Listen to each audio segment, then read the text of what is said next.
We're here because free speech is under attack. We're here because people are being convinced that socialism works.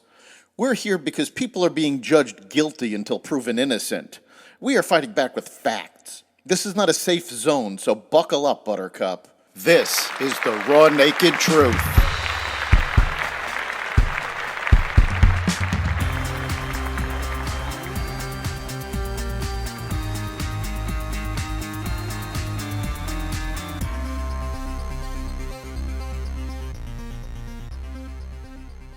Hurricane victims still unaccounted for, violent crime on the rise, CBS on the hot seat, and more. Welcome to the Raw Naked Truth. I'm your host, Eric Lopkin, and here's the news you need to know. North Carolina Governor Roy Cooper announced that there are 92 people unaccounted for in his state following Hurricane Helene, as the death toll from the storm has reached 95.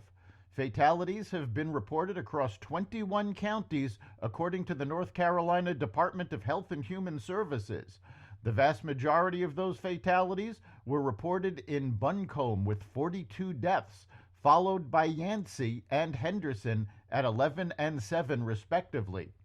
The Department of Public Safety formed a task force to find who is still unaccounted for and focus efforts where needed. As of today, the task force number of unaccounted for people is 92, Cooper said during a press briefing. The task force, law enforcement, and other partners will continue working to locate those who are unaccounted for, and I am thankful for their efforts. Cooper added that the number of the unaccounted for will continue to fluctuate as more reports come in and others are resolved. The FBI quietly updated its 2022 crime data to show an increase in violent crimes, despite previous data showing violent crimes had fallen that year, which had been touted as a victory for the Biden-Harris administration. The FBI released its annual Crime in the Nation data for 2022 last year, which found a 2.1% decrease in violent crimes compared to 2021, according to John Lott, the founder and president of the Crime Prevention Research Center. The data was lauded by Democrats and the media as part of a turning point for crime woes in the U.S., following the crime wave of 2020, when defund the police protests and riots swept the nation and the pandemic's stay-at-home orders upended daily life. Now, the data reflects a net increase of 80,029 violent crimes in 2022 over 2021. Loft found that under the umbrella of violent crime, there were an additional 1,699 murders, 7,780 rapes, 33,459 robberies, and 37,091 aggravated assaults that year. For some reason, the media picked the crime data that they think makes the Democrats look good, and then even when the crime data that they've relied on turns out by the very source of that data to be wrong, none of them fix it, Lott added. The U.S. said Thursday it hit Houthi targets in Yemen with long-range bombers, the latest in a series of strikes aimed at stopping the Iran-backed group from attacking commercial and military vessels in the Middle East.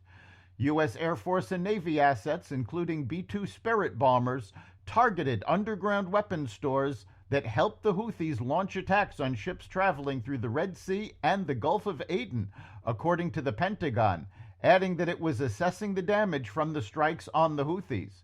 The U.S. has conducted scores of strikes against the Houthis since late last year, when the Iranian ally began firing at ships in support of Hamas, the militant group that sparked a war with Israel in Gaza that has since morphed into a multi-front conflict in the Middle East.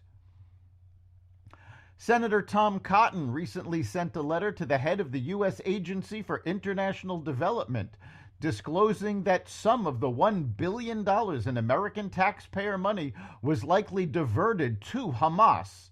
Cotton's shocking claim came just weeks after the U.S. designated terrorist organization Hamas executed the 23-year-old American-Israeli Hersh Goldberg Poland in late August. Cotton slammed the main UN relief agency for Palestinians in the Gaza Strip, known as the United Nations Relief and Works Agency, for its links to Hamas terrorists. The senator said, "It has become very clear that not another dime of American taxpayer money should ever go to UNRWA again. All aid to Gaza should be paused immediately." The Biden administration on Tuesday designated the Palestinian non-governmental organization Samadown Palestinian Prisoner Solidarity Network as an international fundraiser for Palestinian terrorists. The classification as a terrorist organization comes 6 months after Fox News Digital published a May expose on calls for the Biden administration to outlaw the Palestinian group in the U.S.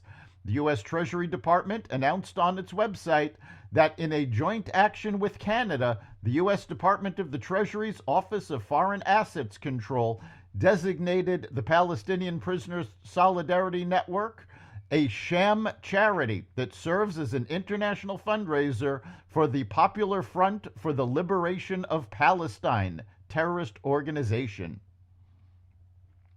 Fulton County District Attorney Fani Willis is reportedly requesting that a Georgia appeals court restore 6 of her original criminal counts against former President Trump and his co-defendants in her 2020 election case after a judge tossed the charges earlier this year.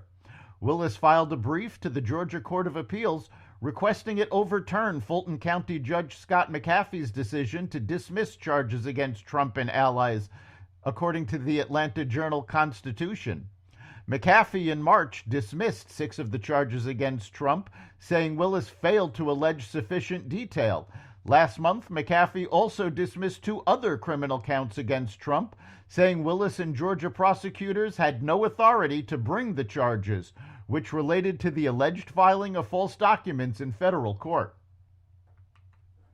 CBS News has been accused of significant and intentional news distortion in a formal complaint the Center for American Rights filed with the Federal Communications Commission on Wednesday.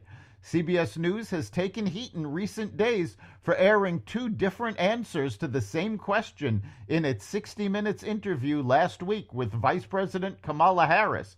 Harris was mocked by conservatives when footage of her offering a lengthy word salad was aired by CBS Face the Nation to promote the 60 Minutes sit-down when Bill Whitaker asked why it seemed like Israeli Prime Minister Benjamin Netanyahu wasn't listening to the U.S.